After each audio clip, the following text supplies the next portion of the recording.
우리 오늘 말씀, 오늘부터 저희가 7주 동안 우리 지옥이 아니라 우리 하나님 나라에 대해서 함께 좀 나누려고 합니다.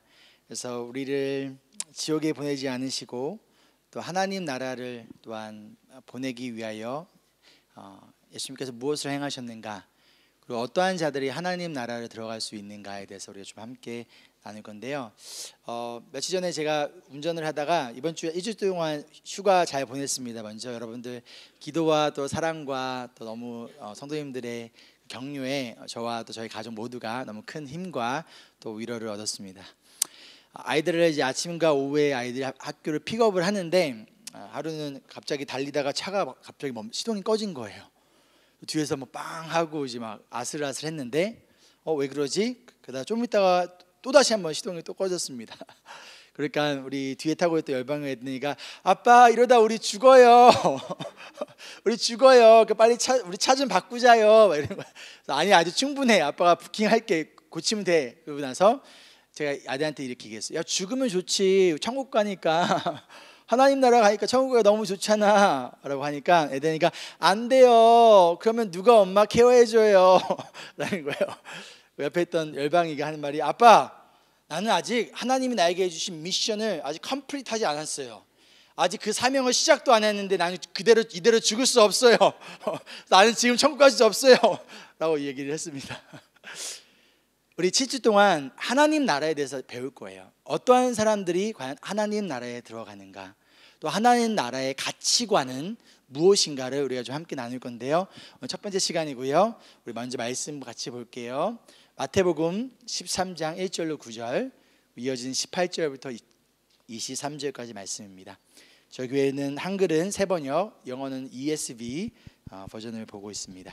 스크린으로 나오지 않으니까요. 여러분들 가지고 있는 성경책 찾아주시고, 여러분 없으신 분들은 또 가지고 있는 앱 통해서 함께 봐주시길 바랍니다. 13장 1절로 9절 그리고 이어지는 18절부터 23절까지의 말씀입니다.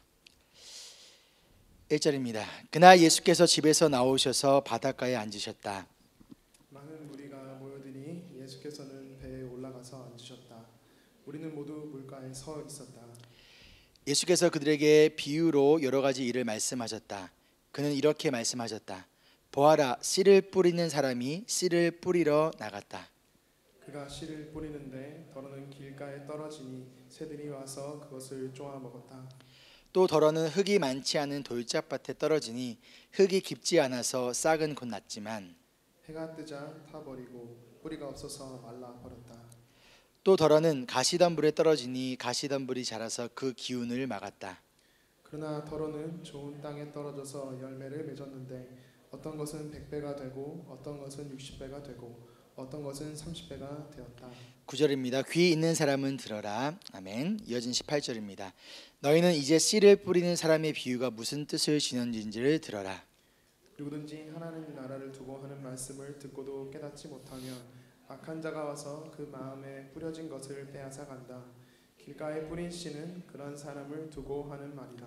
20절입니다. 또 돌짝밭에 뿌린 씨는 이런 사람이다. 그는 말씀을 듣고 곧 기쁘게 받아들이기는 하지만 그 속에 뿌리가 없어서 오래가지 못하고 말씀 때문에 환난이나 박해가 일어나면 곧 걸려 넘어진다. 22절 또 가시덤불 속에 뿌린 씨는 이런 사람이다. 그는 말씀을 듣기는 하지만 세상의 염려와 재물의 유혹이 말씀을 막아 열매를 맺지 못한다. 그런데 좋은 땅에 뿌린 씨는 말씀을 듣고서 깨닫는 사람을 두고 하는 말인데 이 사람이야말로 열매를 맺되 100배 혹은 60배 혹은 30배의 결실을 낸다. 아멘. 살아계신 하나님의 말씀임을 여러분 믿으십니까? 아멘. 우리 가슴에 손을 얹고 함께 우리 믿음의 고백 가운데 나갑니다. 이 시간 하나님의 말씀을 받습니다. 이 말씀이 나를 변화시킵니다. 이 말씀이 우리 가정을 변화시킵니다. 내 멋대로의 신앙에서 벗어날 것입니다. 아멘. 우리 앞서 말씀드렸던 것처럼 오늘부터 우리 7주 동안 The Kingdom of Heaven is 라는 주제를 가지고 하나님 나라는 과연 어떤 곳인가, 또 어떤 사람이 하나님 나라에 들어갈 수 있을 것인가, 또 하나님 나라의 가치관을 가지고 이 세상 속에서 하나님의 뜻이 하늘에서 이루어진 것처럼 이 땅에서 이루어지기 위하여 또 우리는 어떻게 살아야 될 것인가를 함께 좀 나누려고 합니다. 우리 복음서, 우리 마태, 마가, 누가, 요한 같은 이런 복음서를 보면요, 예수님께서 말씀을 비유로 해주실 때가 있어요. 그 중에서 특별히 하나님 나라에 관한 이야기들은요, 특별히 예수님께서 비유로 좀 말씀을 해주세요. 그럼 왜 예수님은 굳이 비유를 통하여 말씀해 주셨을까요? 여러분 궁금하지 않으시나요? 제자들도 궁금했습니다. 그래서 예수님께 왜 비유로 말씀했는지 물어보자. 그래서 예수님께서 이렇게 대답하세요. 11절이에요. 너희에게는 하늘나라의 비밀을 아는 것을 허락해 주셨지만 다른 사람에게는 그렇게 해주지 않으셨다. 여기서 말하는 너희는 누구인가요? 제자들인 거예요. 예수님을 믿고 따르는 제자들. 지금 그들에게는 하나님의 나라에 대한 관한 것을 알려주시는데 이것을 비밀로 알려주셨대요. 그런데 다른 사람들, 즉 예수님을 아직 믿지 않는 사람들에게는요, 이 하나님 나라에 대한 것을 알려주지 않으셨다는 거예요. 이것을 감추어 놓으셨다는 거예요. 비밀로 만들어 놓으셨다는 거예요. 여러분 007 영화 좋아하시나요? 제임스 본드 아시죠? 제가 어렸을 때 007 영화를 너무 좋아해가지고 대학생 때 제가 국정원 요원이 되려고 준비했던 적이 있습니다. 여러분 국정원이 뭔지 아시나요? 아시죠? 국정원 요원이 되려고 제가 준비했던 적이 있습니다. 여러분 조심하십시오. 이 007 영화를 보면요, 제임스 본드나 아니면 특별한 에이전트들만 그 시크릿, 특별한 그 암호를 아는 사람들만 그 비밀이 무엇인지를 알 수 있는 것처럼 예수님은 지금 모두가 알 수 있게 한 것이 아니라 예수님의 제자들만 알 수 있게끔 특별히 하나님 나라에 대한 이야기를 비밀로 알려주셨다는 거예요. 그렇다면 예수님의 제자인 저와 여러분이 이 비밀의 말씀을 우리가 오늘부터 하나씩 좀 발견해 나아가 보도록 하겠습니다. 이 시간이 우리에게, 여러분 보물찾기 좋아하시죠? 보물찾기와 같이 설레이는 그런 시간이 되기를 소망합니다. 첫 번째 시간으로요, 오늘 예수님께서 알려주시는 하나님 나라에 대한 비밀은요, 열매 맺는 삶에 대한 이야기예요. 하나님 나라의 백성은 열매 맺는 삶을 살아간다라는 거예요. 다른 말로 지금 나의 삶에 구원받은 자로서 합당한 열매가 없다라면 그 이유는 내가 아직 하나님 나라의 백성이 아닐 수도 있기 때문이라는 거예요. 오늘 말씀 1절로 2절을 보면요, 예수님께서 집에서 나오셔서 바닷가에 앉으세요. 그러자 지금 많은 사람들이 예수님의 설교를 들으려고 찾아옵니다. 그리고 예수님께서는 자신에게 찾아온 사람들을 향하여 비유로 말씀을 하시는데, 이 비유가 어떠한 비유냐면 3절 말씀을 보면 보아라, 씨를 뿌리는 사람이 씨를 뿌리러 나갔다. 지금 씨 뿌리는 사람에 대한 비유를 말씀하세요. 그런데 뿌려진 씨앗이, 그럼 그 전에 먼저, 자, 씨앗을 뿌리는 사람이 씨를 뿌리러 어디로 갈까요? 산으로 갈까요? 바다로 갈까요? 밭으로 가겠죠? 우리 한국으로 갔다면 논으로 가겠죠? 밭으로, 논으로 씨를 뿌리러 가는 거예요. 당연해요. 씨 뿌리는 사람이 산으로 가지 않습니다. 씨 뿌리는 사람이 바다로 가지 않습니다. 밭으로 갑니다. 그런데 그 뿌려진 씨앗 중에서 어떤 씨앗이 길가에 떨어졌답니다. 그러자 새들이 와서 그 씨앗을 먹어버려요. 어떤 씨앗은요, 돌짝밭에 떨어집니다. 그런데 싹은 곧 나지만 해가 뜨자 싹이 다 타버립니다. 어떤 씨앗은요, 가시덤불에 떨어져요. 그런데 가시덤불이 자라나서 그 기운을 막아버립니다. 그리고 마지막으로 어떤 씨앗은 좋은 땅에 떨어져서 30배, 60배, 100배의 열매가 맺혔다라는 거예요. 자, 그럼 여러분 집중 잘 하셨을 거라 믿고 아주 쉬운 질문 갑니다. 자, 씨앗을 뿌리는 사람이 몇 명인가요? 안 들리 다시. 씨앗을 뿌리는 사람이 몇 명인가요? 한 명이죠. 씨앗의 종류는 몇 가지인가요? 한 가지요. 그렇죠? 근데 결과는 어떠한가요? 각각 달랐어요. 좋은 땅에 떨어진 씨앗만이 열매를 맺고 나머지 세 개의 각각 다른 곳에 떨어진 씨앗은요, 열매를 맺지 못했다는 거예요. 지금 땅의 종류를 보면 네 가지지만 그 결과를 보면 몇 가지일까요? 두 가지예요. 열매 맺는 땅과 열매 맺지 못하는 땅일 뿐인 거예요. 그럼 좋은 땅과 나쁜 땅의 기준은 무엇인가요? 땅이 얼마나 넓은가인가요? 얼마나 많은 땅을 가졌는가요? 아니에요. 좋은 땅과 나쁜 땅의 기준은 열매를 맺는가 아니면 열매를 맺지 못하는가요? 열매를 맺는 땅은 좋은 땅이고요, 열매를 맺지 못하는 땅은 나쁜 땅입니다. 심플하죠, 여러분? 그럼 이 비유에 담긴 비밀이 무엇인가요? 이제 이어진 18절부터 예수님께서 많은 사람들에게 이 비유를 말씀하신 다음에 이제는 제자들에게만 이 비유의 비밀을 설명해 주고 계세요. 그리고 19절에 첫 번째 땅인 길가에 대해서 설명하십니다. 누구든지 하늘나라를 두고 하는 말씀을 듣고도 깨닫지 못하면 악한 자가 와서 그 마음에 뿌려진 것을 빼앗아 간다.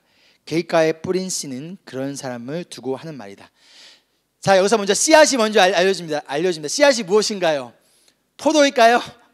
그 당시에 포도나무가 많았죠? 포도일까요? 수박일까요? 바로 하나님 나라에 관한 말씀, 천국 복음이 씨앗이라는 거예요. 영어로 보면요, The Word of Kingdom, 하나님 나라의 말씀이라는 거예요. 그럼 땅은 무엇일까요? 땅은 사람의 마음, His heart라고 얘기하고 있어요. 다시 한번 볼까요? 누구든지, 함께 읽을게요. 시작. 누구든지 하늘나라를 두고 하는 말씀을 듣고도 깨닫지 못하면 악한 자가 와서 그 마음에 뿌려진 것을 빼앗아 간다. 길가에 뿌린 씨는 그런 사람을 두고 하는 말이다. 이 씨앗은 하나님 나라에 대한 말씀이에요. 땅은요, 인간의, 우리 사람들의 마음인 거예요. 그럼 길가와 같은 마음은 어떠한 마음일까요? 19절에 예수님께서 뭐라고 말씀하세요? 말씀을 듣고도 깨닫지 못하는 거예요. 들었지만 영어로 보면 does not understand the word, 하나님의 말씀을 이해하지 못했다는 거예요. 못 들은 게 아니에요. 들었어요. 근데 이해하지 못해요. 그러자 깨닫지 못하자 누가 와서 그것을 빼앗아가요? 악한 자가 와서 그것을 빼앗아간다는 거예요. 악한 자가 누구일까요? 사탄이라는 거예요. 사탄이 우리의 마음에 뿌려진 그 말씀의 씨앗이 우리가 깨닫지 못하고 우리 것을 받아들이지 못했을 때 그것이 열매 맺지 못하도록 사탄이 와서 그것을 빼앗아가 버린다는 거예요. 그러면 이 씨앗은 이 땅에 심겨진 거예요? 심겨지지 않은 거예요. 맞나요? 당시의 길가가 어떠한 곳이냐면요, 여러분들 혹시 한국의 시골에서 자란 분들 논두렁이 뭔지 아세요? 논두렁, 이렇게 모르는 사람이 있죠. 논 아세요? 논? 밭 옆에 이제 사람들이 지나다니는 쬐끄만 길이 있어요. 이렇게 길이 있는데 그 논두렁은 많은 사람들이 달았기 때문에 딱딱했어요. 제가 하루는 주일학교에서 선생님께서 베드로가 이제 물 위를 거는 사건을 얘기해 주시면서 물 위를 걷다가 빠졌어요. 왜 빠졌죠? 그 파도를 보고. 그래서 예수님께서 믿음이 적은 자요, 의심이 많은 자요, 그 말씀을 듣고 제가 초등학교 5학년 때 그래 하나님 믿습니다, 자전거를 타고 그 논두렁을 달리면서 논 안으로, 하나님 내가 이 시간 달려갑니다, 하나님 믿습니다 그러면서 논으로 자전거를 타고 확 지나갔어요. 그래서 어떻게 됐을까요? 떨어졌을까요? 그 논 위로 자전거 달려갔을까요? 떨어졌어요. 한 5m 정도 되는 데서 떨어졌어요. 그리고 제가 그 자전거를 끌고 올라가면서 뭐라고 할까요? 아, 내가 믿음이 적구나. 그 말씀이 거짓말이 아니라 내가 믿음이 아직 안 되는구나, 적구나, 초등학교 5학년 때 그러면서 올랐던 적이 있습니다. 여기서 말하는 길가란 밭 옆에 있는 농부들이 다니는 길인 거예요. 딱딱해요, 많이 밟아서. 아까 말씀드렸던 것처럼 씨 뿌린 사람이 씨를 뿌리러 바다로 간 게 아니에요. 산으로 간 게 아니에요. 밭으로 갔고요, 씨를 뿌리다가 어떤 씨앗들이 밭 옆에 있는 길가에 떨어졌다는 거예요. 근데 그 길가는 사람들이 하도 밟고 지나갔기 때문에 콘크리트처럼 딱딱한 땅이었다는 거예요. 즉 길가와 같은 마음은 어떠한 마음이라는 거예요? 내 마음이 딱딱하게 굳어져서 말씀의 씨앗을 못 받은 게 아니에요. 말씀을 듣지 못한 게 아니에요. 내 마음이 너무 딱딱해서 심겨지지 않는 마음인 거죠. 그래서 그것을 거부합니다. 그 결과 사탄이 와서 그 씨앗을 빼앗아 가 버렸다는 거예요. 그럼 이런 사람들을 우리가 구원받은 예수님의 제자라고 말할 수 있을까요? 여러분 어떻게 생각하십니까? 우리 같은 비유를 예수님께서 누가복음에서는 이렇게 말씀하셨어요. 누가복음 8장 12절, 믿지 못하고 구원을 받지 못하게 되는 사람들이다. 누가? 길가에 떨어진 마음을 가진 사람들. 복음의 말씀을, 하나님 나라에 대한 말씀을 들었지만 그 말씀을 듣는 것으로 끝나고 믿지 못하였기 때문에, 내 마음이 딱딱하게 굳어져서 믿지 못하였기 때문에 그들은 구원을 받지 못하게 되었다는 거예요. 그러면 이 사람이 구원을 받지 못한 이유가 무엇인가요? 씨앗이 문제인가요? 씨앗이 알고 보니까 짝퉁인가요? 그렇지 않아요. 이 사람의 말씀을 듣는 사람의 마음의 문제라는 거예요. 맞나요? 지금 여러분은 어떠한 마음으로 지금 이 말씀을 듣고 계십니까? 그래, 어디 한번 해봐. 나는 안 믿을 거야. 이런 마음으로 혹시 앉아 계십니까? 어떠한 마음으로 지금 이 시간 이 말씀을 받고 계십니까? 두 번째 땅을 볼게요. 두 번째 땅은 돌짝밭입니다. 먼저 돌짝밭이 무엇일까요? 돌짝밭. 우리 돌멩이가 많은 자갈밭일까요? 보통 그렇게 생각할 수 있어요. 근데 아까 말씀드렸듯이 씨 뿌린 사람이 어디에 갔어요? 밭에 가서 씨를 뿌렸어요. 근데 이 씨 뿌린 사람이 제정신이 아닌 이상은 일부러 자갈밭에 씨를 뿌리지 않아요. 여기 말하는 돌짝밭이란 영어로 보면 rocky ground라고 되어 있는데 겉은 흙으로 되어 있는 거예요. 그렇죠? 똑같은 땅이에요. 근데 그 아래에 뭐가 있는 거예요? 흙이 아니라 돌이 있는 거예요. 이해되시죠? 그것이 바로 돌짝밭이라는 거예요. 만약 돌이 있다면 당연히 제정신인 농부라면 돌을 치워버릴 거예요. 그러나 겉으로 보기에는 씨앗을 뿌려도 괜찮구나, 그런 좋은 땅처럼 보이는데 그 속에 아직 제거되지 않은 딱딱한 그 돌멩이가 있었다라는 거예요. 겉으로 보이기에는 좋은 땅 같아 보이지만 그의 속은 여전히 뭐라는 거예요? 딱딱한 돌이라는 거예요. 이런 사람은 어떤 사람이냐면 쉽게 말해 겉과 속이 다른 거예요. 겉모습은 크리스천 같아요. 근데 속모습은 여전히 크리스천이 아니라는 거예요. 겉사람의 모습을 보면 예수 믿는 제자 같네? 근데 속사람을 보니까 아직 예수 믿는 제자가 아니라는 거예요. 이러한 땅에 지금 씨앗이 뿌려집니다. 그 결과가 무엇인가요? 싹은 나요. 오늘 말씀을 보면 싹이 났대요. 그런데 문제는 흙 아래에 물이 아니라 흙이 아니라 돌멩이가 있었기 때문에 씨앗이 자라서 뿌리를 내릴 수가 없는 거예요. 그렇죠? 그러니까 해가 뜨자 곧 말라버렸다라고 이야기해요. 20절 말씀을 보면 처음에는 이런 사람의 특징은 처음엔 말씀을 듣고 막 기뻐한대요. 받아들인 것처럼 보인대요. 그러나 뿌리가 없기 때문에 오래가지 못하고, 특별히 오늘 말씀에 말씀으로 인한 고난이 찾아오면, 즉 내가 예수 그리스도를 믿는다는 것 때문에 고난과 어려움이 찾아오면 뭐야? 그럴 거면 나 안 믿는다는 거예요. 내가 이러려고 예수 믿었어? 내가 예수님 믿는 것 때문에, 말씀 때문에 왜 고난을 받아? 그럴 거면 난 믿지 않아. 그러면서 걸려 넘어져 버린다는 것이죠. 누가복음에서는 이렇게 얘기합니다. 잠시 동안 믿다가 시련이 오면 떨어져 나간다는 거예요. 이런 사람들의 특징, 복음을 듣고 기뻐하고 열정적이에요. 지금 막 뜨겁게 하나님을 사랑하는 것 같아요. 빠른 시간 안에 싹이 나는 것 같아요. 그런데 문제는 시간이 지날수록, 특별히 말씀으로 인하여 또는 내 삶의 고난과 시련이 찾아오니 어느 순간 이 기쁨이 사라져 버린다는 거예요. 그러다 그 결과 예수님을 떠나버립니다. 아주 잠깐 지금 예수님을 믿는 것처럼 보이지만 결국에는 예수님을 떠나버린다는 거예요. 예수님께서 요한복음 8장 31절에 이렇게 말씀하세요. 너희가 나의 말에 머물러 있으면, 어디에? 예수님의 말씀에 머물러 있으면 너희는 참으로 나의 제자들이다. 진정한 예수님의 제자는요, 다른 것에 머물러 있는 것이 아니라 하나님의 예수 그리스도의 말씀 안에 머물러 있다는 거예요. 어떠한 상황이 찾아온다고 해서 그 예수님의 말씀을 떠나지 않는다는 거예요. 특별히 내가 그 말씀 때문에 고난을 얻을지언정, 혹은 내가 예상하지 못한 어려움과 시련이 찾아올지언정, 오히려 더욱더 그 순간 말씀을 붙들고 의지하는 자라는 거예요. 만약 고난 가운데, 특별히 예수님을 믿는 그 말씀 때문에 고난 가운데 만약 예수님을 떠났다면 그것은 그 사람이 처음부터 예수님의 제자가 아니었다라는 증거라는 것이죠. 겉으로 보이는 기쁨과 열정이 곧 구원을 받는 진정한 믿음이라고 볼 수 없습니다.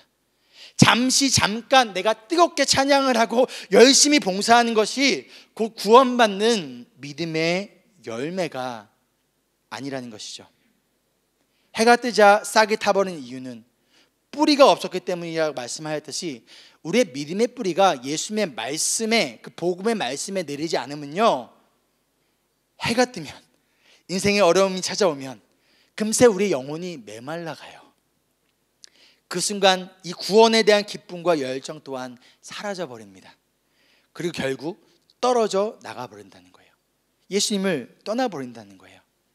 처음에는 싹은 났지만 중요한 건 뭐예요? 열매는 맺히지 않았다는 거예요. 첫 번째 땅인 길가와 마찬가지로 아무런 열매를 맺지 못한다는 거예요. 예수님께서 마태복음 12장 33절에 그 열매로 그 나무를 안다라고 말씀하셨습니다. 그렇다면 아무런 열매를 맺지 못하는 나무와 같은 이 사람, 진정으로 구원을 받은 예수님의 제자라고 할 수 있을까요? 요한일서 2장 19절에 사도 요한이요, 적 그리스도, 엔티 크라이스트에 대해서 이야기하며 이렇게 얘기합니다. 우리 같이 읽어볼까요? 시작. 그들이 우리에게서 갔지만 그들은 우리에게 속한 자들이 아니었습니다. 그들이 우리에게 속한 자들이었다면 그들은 우리와 함께 그대로 남아 있었을 것입니다. 그러나 결국에는 그들은 모두 우리에게 속한 자들이 아니라는 사실이 드러나게 되었습니다. 아멘. 처음에는 우리처럼 같은 믿는 성도인 줄 알았어요. 같은 그리스도인 줄 알았어요. 예수님 믿는 제자인 줄 알았어요. 그런데 예수님을 믿는다는 것 때문에 고난과 핍박이 찾아오자 그렇다면 나 그런 예수님 믿지 않겠다는 거예요. 그러다 어느 순간 시간이 지나자 완전히 예수님을 떠나서 너 아직도 예수님 믿어? 나아가서 예수 믿는 사람들을 핍박하고 또한 예수님께 반대하는 적 그리스도, 엔티 크라이스트가 되었다는 거예요. 그 원인과 그 이유가 무엇이냐면 진짜 예수님의 제자가 처음부터 아니었다는 거예요. 누구처럼? 가롯 유다처럼. 조지 위프리드라는 18세기 영국의 부흥을 이끌었던 목회자이자 또한 신학자가 있습니다. 조지 위프리드 목사님이 부흥회라면 몇천 명이 모이기도 했고요. 많은 사람들이 눈물로 또한 회개하고 또 하나님의 회개하며 예수님을 믿기로 그 자리에서 결단을 했다고 해요. 한 번은 부흥회를 성공적으로 마치고 난 다음에 한 사람이 조지 위프리드 목사님에게 물어봤대요. 목사님 얼마나 익사이팅하겠어요. 많은 사람들이 막 눈물을 흘리고 막 회개하는 모습을 보이니까 오늘 부흥회를 통해서 과연 몇 명이나 구원을 받았나요? 그때 이 위프리드 목사님이 이렇게 말씀하셨습니다. We will see in a few years. 몇 년이 지나봐야 알 수 있을 것 같습니다. 무슨 의미인가요? 진정한 믿음, 구원을 얻는 믿음은 잠깐 보이는 기쁨이나 눈물로 알 수 있는 것이 아니라 시간 속에서 증명되어진다는 거예요. 진짜로 예수 그리스도 복음이 내 마음에 심어졌더라면 그 열매가 나타나기 시작한다는 거예요. 오해하지 말 것은 행위로 구원을 얻는다는 의미가 아니라 진짜 구원을 받는, 로마서 1장 16절에 복음은 모든 믿는 자들을 구원하는 하나님의 능력이다 라고 말씀하셨던 것처럼 여기서 말한 능력이는 두나미스라는 헬라어 단어인데 영어로는 다이너마이트의 어원, 루트가 되는 단어예요. 그만큼 영적인 파워가 있다는 거예요. 그 복음의 씨앗이 내 안에 심겨졌고 씨앗을 뿌리가 내렸더라면 시간의 차이는 있을 수 있지만 분명한 영적인 변화가 일어날 수밖에 없다라는 거예요. 진짜 구원받았다면 그 구원에 합당한 열매가 드러난다라는 거예요. 처음에 뜨겁게 예수님을 사랑한다고 예수님 위해서 내가 목숨까지 내놓겠다고 하지만 시간이 지나고 나의 그날 부흥회 때의 그 뜨거웠던 감정이 사그러지고 가운데 특별히 예수 믿는 것 때문에 핍박과 어려움과 고난이 찾아오자 나의 믿음의 뿌리가 올바르게 예수님의 말씀 안에 내리지 않았다면 아무런 열매를 맺지 못한 채 그저 사라져 버린다는 거예요. 예전에 이런 질문을 받은 적이 있어요. 자신과 함께 신앙생활했던 친구가 예전에 자기와 함께 열심히 찬양팀을 섬겼대요. 근데 이제는 교회 안에 그러다가 찬양팀을 열심히 섬기다가 좀 이렇게 상처를 받는 일이 생겼대요. 우리가 보통 시험에 든다고 하죠. 시험에 들어서 그 교회를 떠났는데 지금은 아예 예수님조차 믿지 않는데요. 자기를 보면 여전히 너 바보 같은 짓이야. 왜 시간과 물질과 너의 능력을 교회에다 쏟아? 그러면서 오히려 자기를 비난한다라는 것이죠. 그럼 어떻게 된 거죠? 나와 함께 뜨겁게 여기서 주님을 찬양했던 그런 사람인데 어떻게 된 거죠? 제가 그분께 이렇게 말씀드렸어요. 구원이 취소가 된 것이 아니라 그분은 처음부터 예수님을 믿지 않았을 수도 있습니다. 돌짝밭처럼 잠깐 겉모습은 예수님을 믿는 것처럼 보이지만 그의 속마음은 여전히 돌같이 딱딱하기 때문에 시간이 지나고 감정이 사그러지고 가운데 어려움이 찾아오자 교회를 떠나요. 예수님을 아예 떠나버립니다. 그렇다면 이 사람은 구원을 잃어버린 것이 아니라 처음부터 구원받은 제자가 아니었다라는 것이죠. 이어진 우리 세 번째 땅을 볼게요. 가시덤불입니다. 우리 22절 말씀 함께 읽겠습니다. 시작.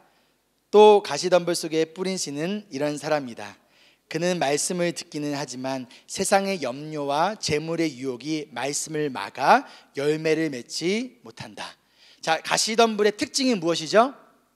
세상의 염려와 재물의 유혹. 누가복음 8장 14절은 이렇게 얘기합니다. 살아가는 동안에 근심과 재물과 인생의 향락에 사로잡혀서 열매를 맺는 데 이르지 못하는 사람들이다. 이 사람도 마찬가지로 말씀을 들어요. 겉모습은 그리스도인 것 같아요. 그런데 앞에서 본 두 가지 땅들과 마찬가지로 열매를 맺지 못한다는 거예요. 그럼 문제가 무엇인가요? 아까 말씀드렸다시피 그러면 이 씨 뿌리는 사람이 일부러 가시가 이렇게 많은 데 가가지고 거기다 가시를 넣었을까요? 아니에요. 여러분, 마찬가지로 이 땅도 겉으로 보기에는 평평하고 밭처럼 보여요. 그런데 그 땅 아래에 뭐가 있다는 거예요? 가시덤불을 자라게 하는 씨앗이 뿌리가 여전히 있었다는 거예요. 그 뿌리를 제거하지 않았기 때문에 그 안에 있던 뿌리가 자라나서, 그래서 마태복음 13장에 보면 뭐라고 얘기하냐면 가시덤불이 자라나서 라고 얘기해요. 처음에는 보기에 괜찮네, 좋은 땅이네, 아니라 그 땅 속에 있는 그 뿌리가, 가시를 자라게 하는 그 뿌리가 제거되지 않으니까 결국에는 그 뿌리가 이 복음의 말씀이 자라나지 못하도록 막아버렸다는 거예요. 억눌러 버렸다는 거예요. 근데 이 가시덤불의 뿌리가 뭐라는 거예요? 세상의 향락과 재물을 사랑하는 마음, 그것에 사로잡혀 있는 그 마음이라는 거예요. 다른 말로 이 사람의 마음의 주인이 하나님이 아니라 여전히 세상이라는 거예요. 이 사람의 마음의 주인이 여전히 돈이고 물질이고 세상의 명예고 세상의 권력이라는 거예요. 여전히 가시덤불이 제거되지 않았다는 거예요. 그렇게 그는 인생의 즐거움에 사로잡혀 있다는 거예요.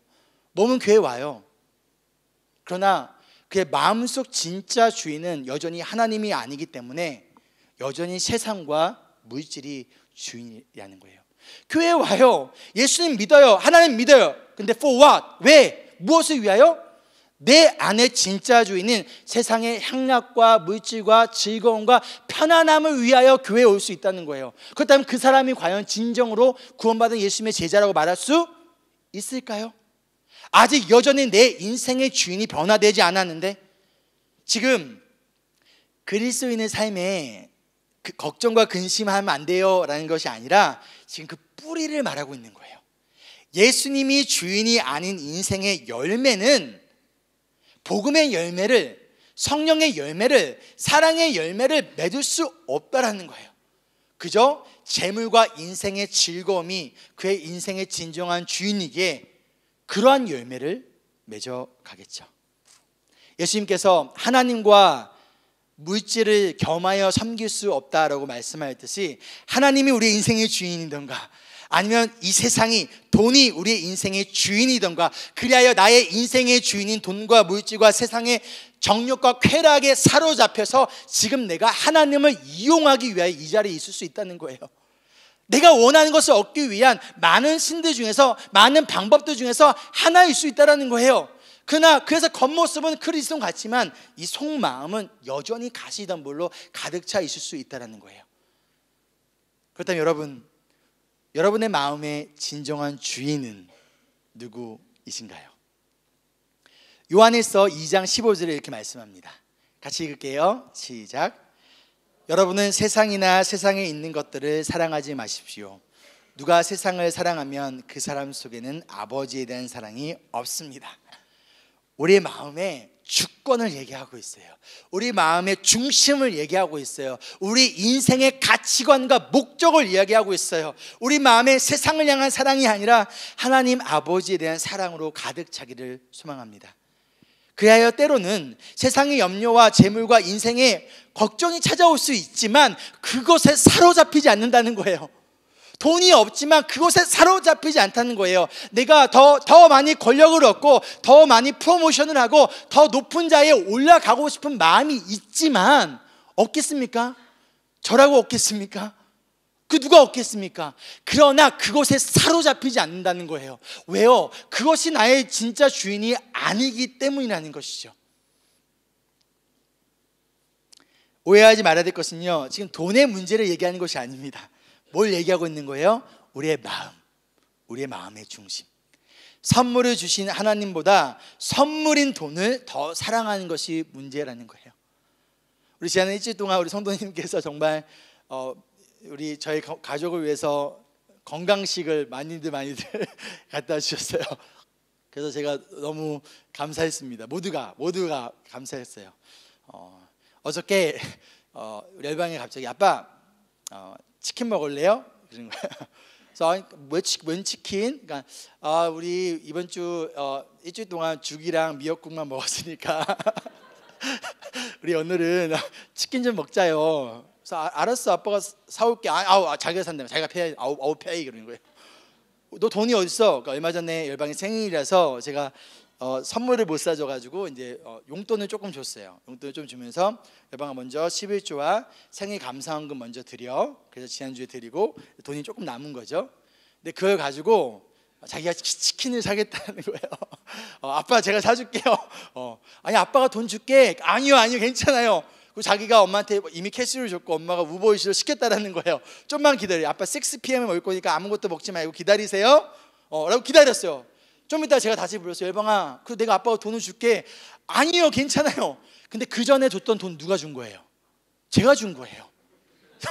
그 돈도 제 돈이고 지금 줄 돈도 내 돈이에요. 근데 내가 왜 주고 싶어요? 얘가 이거 가지고 안 돼, 내 돈이야, it's mine. 아빠 돈으로 사. 그러면 내가 그 돈도 뺏고 싶어지겠죠? 근데 엄마 아빠를 위해서, 가족을 위해서 그 얼마 안 남은 그 돈으로 치킨을 사주는 그 먹으면서 그것도 12피스밖에 못 샀어요. 그걸 먹으면서 제가 2개밖에 안 먹었어요. 더 먹으래. 아빠 더 드세요. 아니야 아빠 배불러, 괜찮아. 아우 더 드시오. 내가 사는 거니까 더 먹으래. 막 자기 거 안 먹고 더 주는 거예요. 돈이 문제가 아니라 우리 마음이 어디에 있는가, 그 마음의 중심이 어디에 있는가, 그런데 내가 영적인 축복을 갈구하는가 아니면 물질적인 축복에 더 가치를 두고 그것에 목매며 살아가는가, 그것을 이야기하고 있다는 거예요. 바울이 그 영적인 아들인 디모데를 통해서 이렇게 경고합니다. 디모데전서 6장 11절이에요. 그대는 이 세상의 부자들에게 명령하여 교만해지지 말고 뭐 하지 마라? 교만하지 마라. 덧없는 재물에 소망을 두지 마라. 돈이 소망이 아니라는 거예요. 거기에 소망을 두지 말라는 거예요. 대신 오직 우리에게 모든 것을 풍성히 주셔서 즐기게 하시는 하나님께 소망을 두라는 거예요. 하나님께서 주시는 거라면 우리는 그것을 얼마가 됐든 무엇이 됐든 우리는 감사합니다 하고 즐길 수 있는 거예요. 근데 하나님께서 공급하여 주신 것이 아니라 내 힘과 내 노력으로 내가 어떻게든 얻으려고 하는 것들은요, 결과적으로 내가 교만해지는 거예요. 왜요? 내가 했으니까. 그렇죠? 그런데서 그것을 즐길 수도 없어요. 왜요? 내가 얻어서 낸 거니까 언제든지 잃어버릴 수 있는 불안감 가운데 살아갈 수밖에 없다는 거예요. 그런데 여기서 말씀하는 포인트는 뭐냐면 부자인 것이 잘못됐거나 부자가 죄인이라는 것을 말하는 것이 아니에요. 부자가 가시덤불이라는 것이 말하는 것이 아니에요. 가난해도 가시덤불일 수 있어요. 부자만 물질의 소망을 두고 살아가는 거 아니에요. 더 비참한 것은 뭐냐면요, 물질의 소망을 뒀는데 가난한 거예요. 가난해도 하나님이 아니라 물질의 소망을 두며 하나님께서 주신 것들에 그것을 풍성하며 만족하며 그것을 즐기지 못하는 인생이라면 그것은 가시덤불과 같은 인생일 수밖에 없다는 거예요. 즉 부자인가 가난한가가 중요한 것이 아니라 지금 내 소망이 누구인가, 내가 지금 어디에 나의 소망을 두고 살아가고 있는가, 그것이 중요하다는 것이죠. 사랑하는 성도 여러분, 우리의 변하지 아니하시고 영원하신 또한 풍성히 주셔서 즐기게 하시는 우리 하나님께 소망을 두고 살아가는 우리 모두가 되기를 축복합니다. 아멘. 지금까지 세 가지 열매를 맺지 못하는 땅을 보았습니다. 그렇다면 열매 맺는 좋은 땅은 무엇일까요? 이게 중요한 거예요, 여러분. 이제 본론으로 들어갑니다. 자, 23절 말씀 함께 읽겠습니다. 한 목소리로 크게 시작.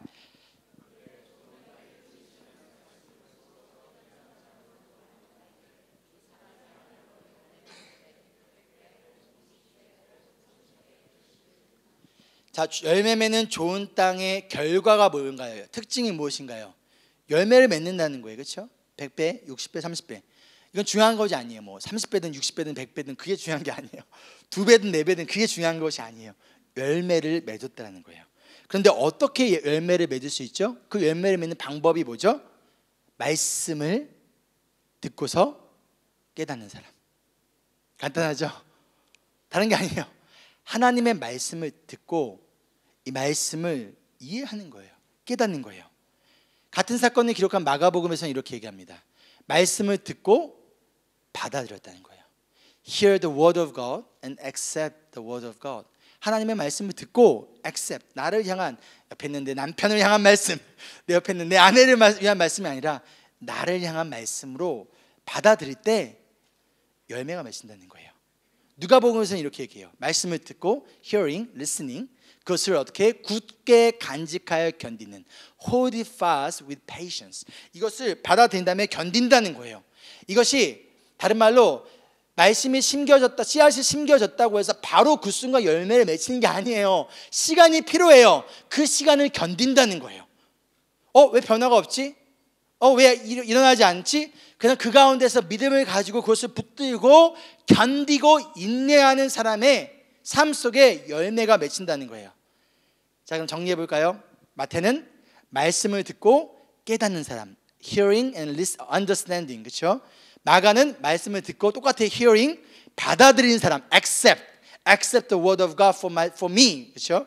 그다음에 말씀을 누가는 듣고 굳게 간직하는 사람, to hold it fast with patience. 이것을 정리하면 세 가지를 묶으면 이렇게 묶을 수 있습니다. 마태, 마가, 누가의 의견을 세 가지를 묻으면 함께 읽어볼게요. 시작. 좋은 땅은 복음의 말씀을 듣고 깨달아 나를 향한 말씀으로 받아들이고 열매가 맺힐 때까지 인내하는 사람입니다. 이것이 바로 좋은 땅의 특징입니다. 이것이 바로 열매 맺는 삶의 모습이라는 거예요. 여러분, 그 무엇보다도 가장 먼저 뭘 들어야 돼요? 하나님의 말씀을 들어야 돼요. 하나님의 말씀 외에는 그 어떤 것도 우리에게 구원을 줄 수 없습니다. 하나님을 향한 인터레스트는 줄 수 있지만 하나님의 말씀만이 우리를 구원을 준다는 거예요. 근데 그 말씀을 듣고 I don't get it, I don't understand, it's not for me, 리젝트하는 것이 아니라 깨달아 나를 향한 말씀을 받아들이는 거예요. 아까 우리 캐테키즘에 봤던 것처럼 그 지옥이 바로, 그 끔찍한 고통의 지옥이 바로 내가 갈 수밖에 없었던 곳인데 그것을 믿고 받고 깨달았을 때 예수 그리스도의 십자가의 은혜와 사랑이 크게 다가오는 거예요. 그 가운데 복음이 나에게 진짜 굿뉴스가 되는 거예요. 그런데 이 말씀을 받아들이고 어떻게 해야 돼요? 기다리셔야 됩니다. 인내해야 됩니다. 갑자기 내가 그렇게 홀리하게 바뀌지 않아요. 잠깐 그렇게 보일 수도 있지만 여전히 예전의 습관, 과거의 습관으로 사탄은 자꾸만 우리를 땡긴다는 거예요. 예전의 모습이 나를 땡기는 거예요. 그런 중력이 있는 것처럼 과거의 나의 습관이, 죄의 습관이 여전히 나를 보지 말아야 될 것을 보게 하려고 유혹을 주고 하지 말아야 할 말들을 하게 하고 쓰지 말아야 할 때 날 쓰게끔 땡긴다는 거예요. 그러나 그 가운데서도 뭐 하는 거예요? To hold it fast with patience. 견디는 거예요. 지키는 거예요. 그 가운데 인내하는 거예요. 그러다 보면요, 혹시 여러분 중에 난 분명히 예수님을 믿는데 왜 내 삶에 열매가 별로 나타나고 있지 않다라고 생각하신 분이 있다면 여러분 기다리십시오. 인내하세요. 하나님이 분명히 열매 맺게 하십니다. 하나님이 성령님을 통하여 열매 맺게 하십니다. 그런데 우리가 해야 될 것은 뭐냐면 간단합니다. 말씀을 듣기 전에 우리의 마음을 점검해야 돼요. 우리의 마음의 땅을 가꾸어야 됩니다. 어떻게 갖고 가요? 우리 시편 51편 10절, 우리 다윗이 밧세바를 범한 뒤 죄를 지은 뒤 회개하며 했던 이 고백, 다시 한번 읽어볼까요? 시작. 하나님, 내 속에 깨끗한 마음을 창조하여 주시고 내 속을 견고한 심령으로 새롭게 하여 주십시오. 다른 것이 아니야. 하나님 앞에 나와 회개하는 거예요. 무엇을 위해 기도하는 거예요? 내 마음을 위해서 기도하는 거예요. 하나님, 나의 이 길가와 같은 딱딱한 마음이, 이 돌짝밭 같은 이 위선적인 마음이, 여전히 세상을 더 사랑하고 돈의 노예로 살아가고 있는 이 가시덤불과 같은 나의 이 마음이 하나님 깨끗한 마음으로 새롭게 창조해 주세요. 우리의 마음을 흔들리지 않는 하나님의 그 견고한 심령으로, 우리의 함께 하신 성령 하나님으로 말미암아 우리의 마음을 새롭게 변화시켜 주세요 라고 끊임없이 기도하며 나아가야 되지 않을까요? 오늘 말씀을 정리하며, 오늘 말씀을 통해서 우리 4가지 땅인 우리의 마음을 살펴보았습니다. 여러분 어떠신가요? 1, 2, 3, 4 나는 어떤 마음이, 어떤 땅이 나의 지금의 신앙의 모습일까 한번 돌아봤으면 좋겠어요. 한번 생각해 보세요. 나는 어떠한 모습일까? 나는 길가와 같은 모습일까? 나는 돌짝밭과 같은 모습일까? 나는 가시덤불과 같은 모습일까? 그런데 생각해 보세요. 그럼 무엇을 통해 알 수 있어요? 내 삶에 하나님을 믿는 자로서 거룩한 백성으로서 어떤 열매들이 맺히고 있지? 한번 돌아보는 거예요. 가운데 열매를 맺는 삶과 열매를 맺지 못하는 삶이 있다는 것이죠. 그런데 중요한 것은 뭐냐면요, 이 비유의 제목이 무엇이었죠? 기억하신 분, 이 비유의 제목이 뭐죠? 씨 뿌리는 사람이에요. 이 비유의 제목은 하나님 나라에 들어가는 땅의 비유가 아니에요. 맞죠? 씨 뿌리는 사람의 비유예요. 그럼 씨 뿌리는 사람은 누구를 얘기하고 있을까요? 여기서요? 예수님이에요. 예수님이 하나님 나라의 복음의 씨앗을 뿌리러 이 땅에 오셨다는 거예요. 그럼 땅은 누구인가요? 하나님 나라의 말씀의 씨앗이 필요한 사람들이겠죠. 그 중에는 여전히 기획과와 같은 사람도 있고, 그 전에 여전히 가시덤불과 같은 사람도 있고, 그 중에는 여전히 돌짝밭과 같은 사람도 있고, 그 중에는 비로소 좋은 땅이 된 사람이 또 있다는 거예요. 그래서 복음의 열매를 맺어가는 사람도 있다는 거예요. 그런데 중요한 것은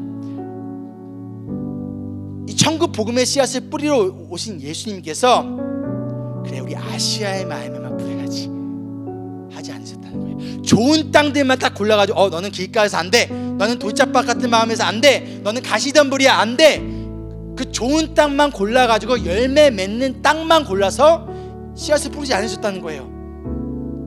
돌짝밭에도 뿌리셨고 길가에도 뿌리셨고, 그렇죠? 가시덤불에도 뿌리셨고, 바리새인과 서기관에게도, 부자와 가난한 자에게도, 유대인에게도, 이방인에도, 그리고 저와 여러분에게도 예수님은 천국 복음의 씨앗을 뿌리셨고요, 또 뿌리고 계시다는 거예요. 이 중에는 지금 이 씨앗을 받아들여 열매를 맺고 있는 사람도 있습니다. 이 중에는 누군가는 여전히 그 씨앗을 거부한 사람도 있습니다. 그러나 중요한 것은 씨 뿌리는 사람으로 오신 예수님께서 그럼에도 불구하고 너는 길가네, 너는 파스 하고 지나가신 것이 아니라 그 길과 같은 마음이 좋은 땅으로 바뀌길 원하는 마음으로 지금 이 순간도 씨를 뿌리고 계시다는 거예요. 돌짝밭과 같이 여전히 그 위선적인 마음들이, 겉모습만 그리스도인이고 속마음은 여전히 딱딱하고 위선적인 우리가 변화되지길 바라는 마음으로 여전히 씨앗을 뿌리고 계시다는 거예요.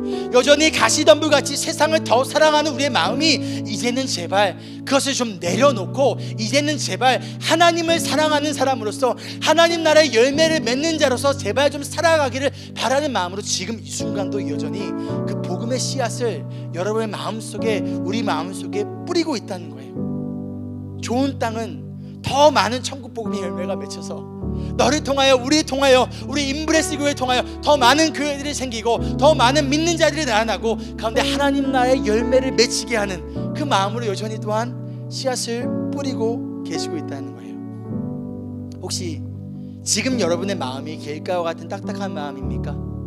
돌짝밭과 가시덤불과 같은 마음인가요? 중요한 것은 씨앗을 뿌리러 오신 예수님이 여러분을 포기하지 않으시고 지금도 여전히 여러분에게 천국 복음의 씨앗을 뿌리고 계시고 있다는 거예요. 그분이 여러분의 마음을, 그 땅을 변화시킬 것이라는 것이죠.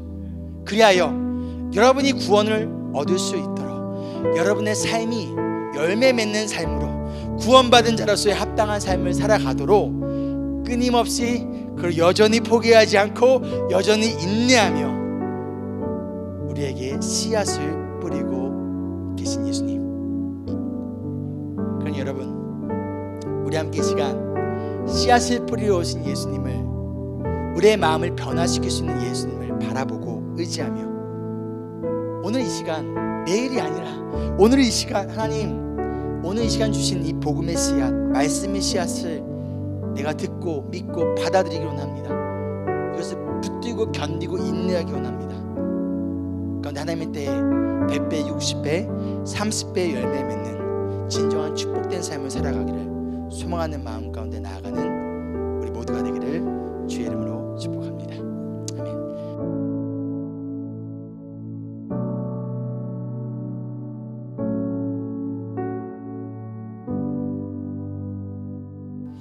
하나님 말씀을 듣습니다. 이 말씀을 들은 이 말씀이 하나님 나의 마음을 변화시켜 주시고 나의 마음 가운데 새로운 마음 주시옵소서.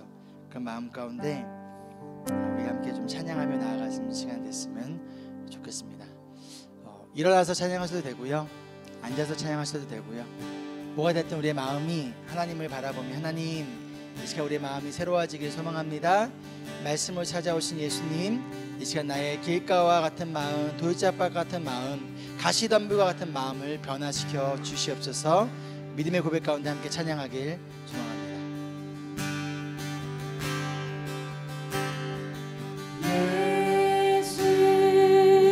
이 말씀으로 찾아오신 예수님, 우리의 모든 십자가의 죽음과 부활을 경험하신 그 예수님을 이제 찬양합니다. 하나님, 이 시간 천국 복음의 말씀을 믿습니다. 이 말씀을 믿는 우리 인브레스교회 모든 성도들의 마음을 이 시간 새롭게 하여 주시옵소서.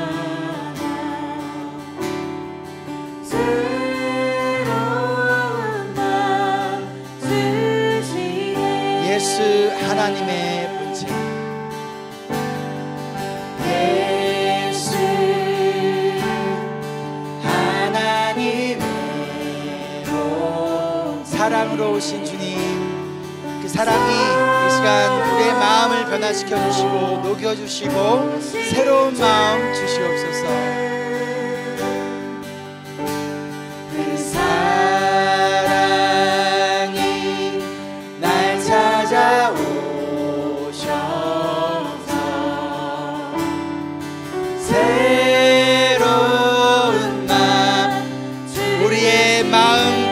시간 주님의 말씀 앞에 나아갑니다. 우리의 마음 돌이켜 주의 말씀 앞에 나와 주의 말씀 앞에, 주님 이 시간 우리 마음속에 있는 모든 우상들 다 버리고 이 시간 하나님과 예수 그리스도만 경배하기를, 이 시간 믿음의 고백 가운데 나아가길 소망합니다.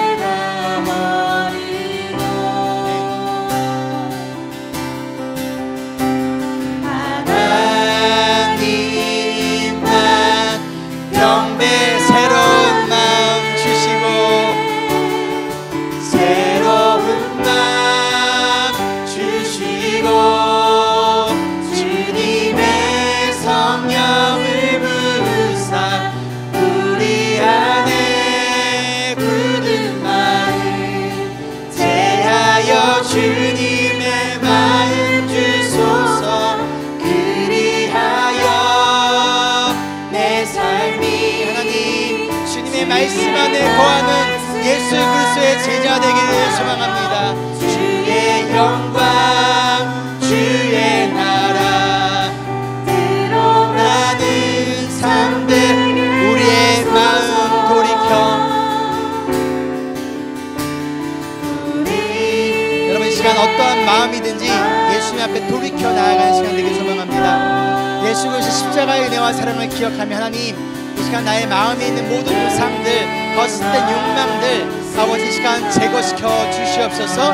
기도 가운데 찬양하며 나가길 소망합니다. 모든 우상들 다 버리고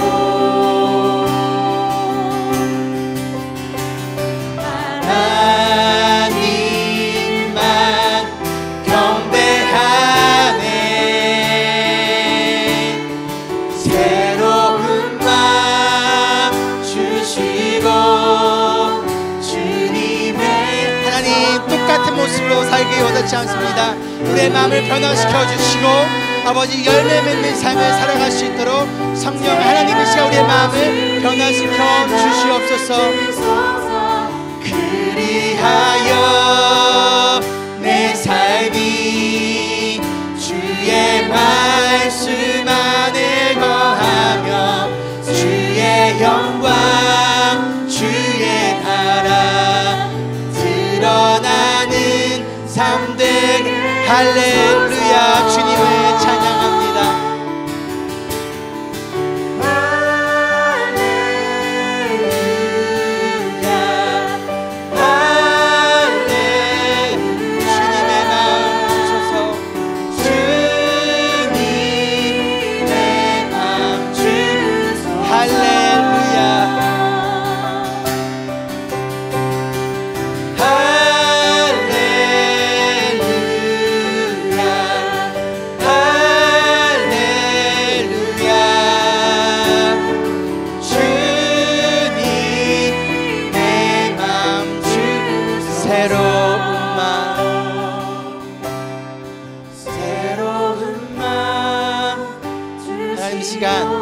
거룩한 성령을 더욱더 우리 가운데 부어주시옵소서. 우리 안에 있는 굳은 마음들이 길가와 같은 마음, 돌짝밭과 같은 마음, 가시덤불과 같은 마음이 이 시간 변화되어지게 하여 주시옵소서. 그래야 우리의 삶이 변화되기 원합니다. 예전과 똑같은 삶의 모습으로 세상의 정욕의 열매를 맺는 삶이 아니라 예수 그리스도의 복음의 열매만을 맺으며 나아가는 우리가 되기를 소망합니다. 주의 나라 드러나는 이제 함께 기도하며 나아갈 때 우리 다윗이 기도했던 것처럼 하나님 내 속에 깨끗한 마음을 창조하여 주시고 내 속에 견고한 심령으로 이 시간 새롭게 하여 주시옵소서. 하나님 내 마음을 변화시켜 주시고 더 이상 길가와 같은 가시덤불과 같은 돌짝밭과 같은 마음이 아니라 하나님 나라의 열매를 맺는 삶을 살아가기를 소망합니다. 그렇기 위하여 내 마음을 시간 성령 하나님 변화시켜 주시옵소서. 함께 기도하며 나아갑니다. 주님,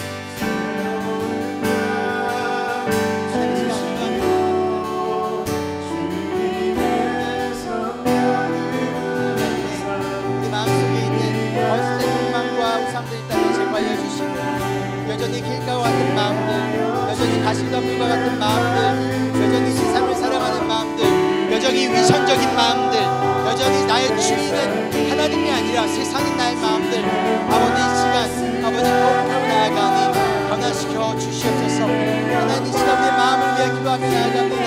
성령 하나님 이 시간 우리의 마음과 생각을 시켜주시고 변화시켜주시고 우리의 성령의 열매와 변화된 삶과 새로운 마음 가운데 나아갈 수 있는 우리 모두 그리스도인이 되어줄 수 있도록 성령 하나님께서 시간 지켜주시고 붙들어주시고 하나님께서 함께하여 주시기를 간절히 기도하며 나아갑니다. 주님께서 믿음으로 나아가시니 똑같은 삶을 살아가지 않는 우리가 되게 도와주시도록 아버지 붙들어주고 그 가운데 나아갈 수 있는 우리 모두가 되게 하여 주시옵소서. 하나님 온전히 찬양하며 나아갑니다. 주님 온전히 의지하며 나아갑니다. 그런데 주님께서 함께하며 나아갈 수 있는 그런 은혜 가운데 나아갈 수 있는 우리가 되게 도와주시고 저희 통해서 주님께 붙들며 나아갈 수 있는 귀한 은혜가 되어줄 수 있도록 함께하여 주시옵소서. 우리 두 번째로 기도할 것은요, 이 시간 하나님의 말씀을 듣고 깨닫고 받아들이며 그 말씀을 붙들고 인내하며 하나님 때 많은 열매를 맺는 삶이 될 수 있도록 이 시간 우리 성령님의 도우심을 구하며 함께 기도하겠습니다. 주님, 이 시간 우리 말씀을 듣습니다. 이 말씀을 깨닫게 하여 주시고 이 말씀이 나를 위한 말씀, 우리를 위한 말씀을 받아들이게 도와주시고 또 그 말씀을 붙들고 견디며 인내하게 도와주시고 그리하여 하나님의 때에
마지막 한 번 더 기도할 때 우리는요 예수님처럼 복음의 씨앗을 뿌리는 사람으로 부르심을 받았습니다.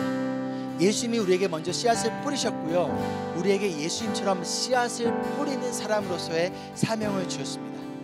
지금 누구에게 어디에서 이 복음의 씨앗을 뿌리고 계십니까?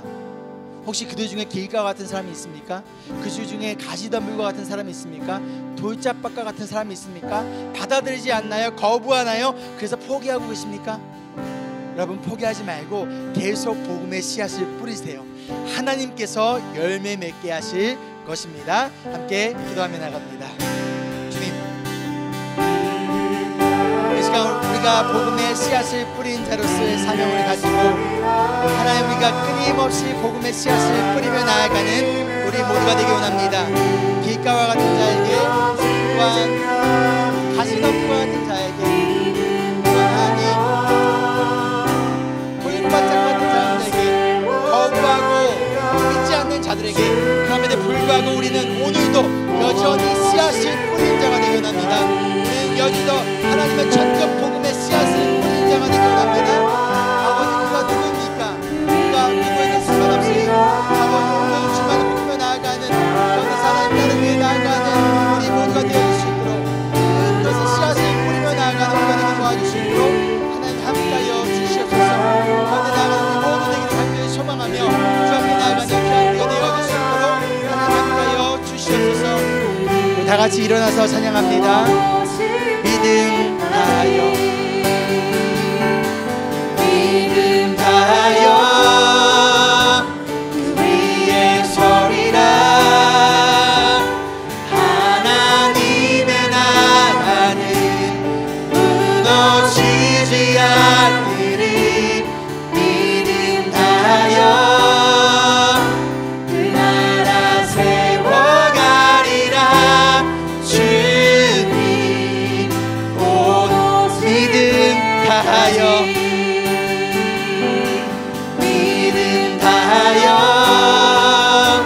그 위에 서리라. 하나님의 나라는 무너지지 않으리. 믿음 다하여 그 나라 세워가리라. 주님 이곳에 임하신 하나님 나라, 우리의 삶 가운데 임하실 하나님의 나라를 기대하며 나아가기 소원합니다. 가난한 마음으로, 겸손한 마음으로 하나님을 바라봅니다.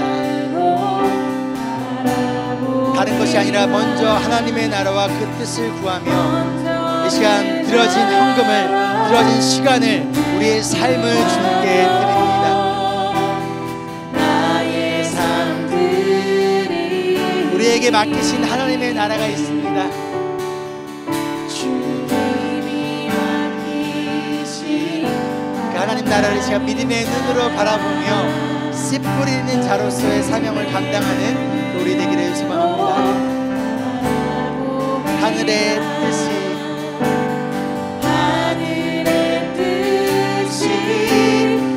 이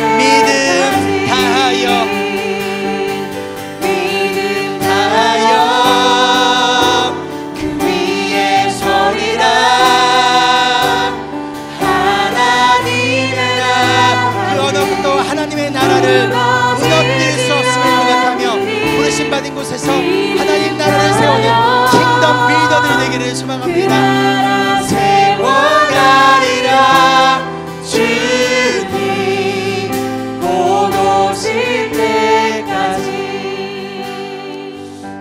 사랑과 은혜가 풍성하신 주님 감사합니다. 만약 20년 전에 나를 포기했다면, 길가와 같던 가시덤불과 같았던 나 장청렴을 예수님이 포기하셨더라면, 나에게 천국 복음의 씨앗을 뿌리는 것을 포기하셨더라면 내가 과연 이 자리에 서 있을 수 있겠습니까?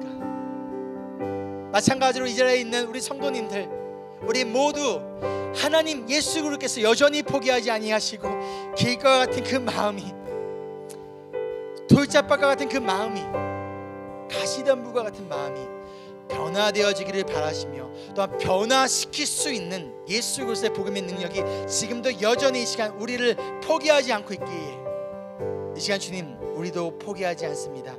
우리 삶에 열매 맺는 삶이 더디다고 해서 포기하지 않습니다.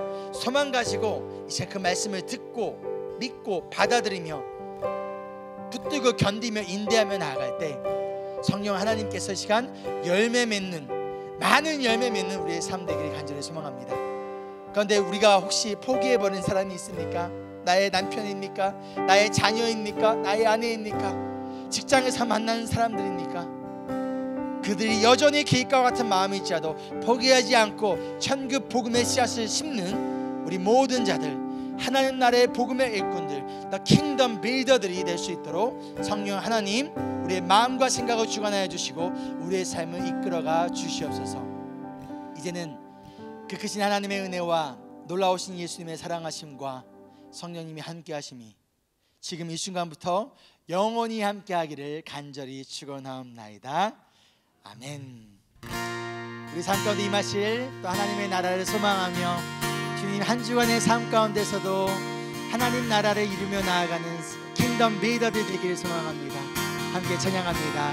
하나님 나라, 하나님 나라 임하소서. 우리 손 들고 찬양할까요? 종기 능력과 위, 하나님 우리의 가정에, 우리의 삶에, 우리의 직장과 우리 학교에 하나님의 나라가 임하길 소망합니다. 지금 이곳에 주 높고 위대하심을, 주 높고 위대하심을 크게 외쳐 선포하네. 만왕의 왕 주 하나님, 주님 지금 오소서, 주 높고 위대하시는, 주 높고 위대하심을 크게 외쳐 선포하네. 만왕의 왕 주 하나님 지금 오소서. 하나님 나라 임하소서. 영광과 우리의 성도의 삶과 가정과 직장과 우리 자녀들의 학교 가운데서 하나님의 나라가 임하게 하여 주시옵소서. 놀라운 사랑의 기적의 하나님 지금 이곳에 우리 삶 가운데 함께 하시는 하나님을 찬양하며 감사와 영광의 박수 올려드립니다. 하나님 홀로 영광 받아주시고 한 주의 삶 가운데서 우리 삶 가운데 주관하여 주시옵소서. 여러분 우리 교회는요 교제까지가 예배입니다. 우리 소그룹 모임과 방문자 모임 끝까지 하고 가시길 바라고요. 우리 마지막에 우리 Embrace Jesus and Embrace People 할 때 움직이시면 돼요. 알겠죠? 함께 외칠까요? Embrace Jesus embrace people.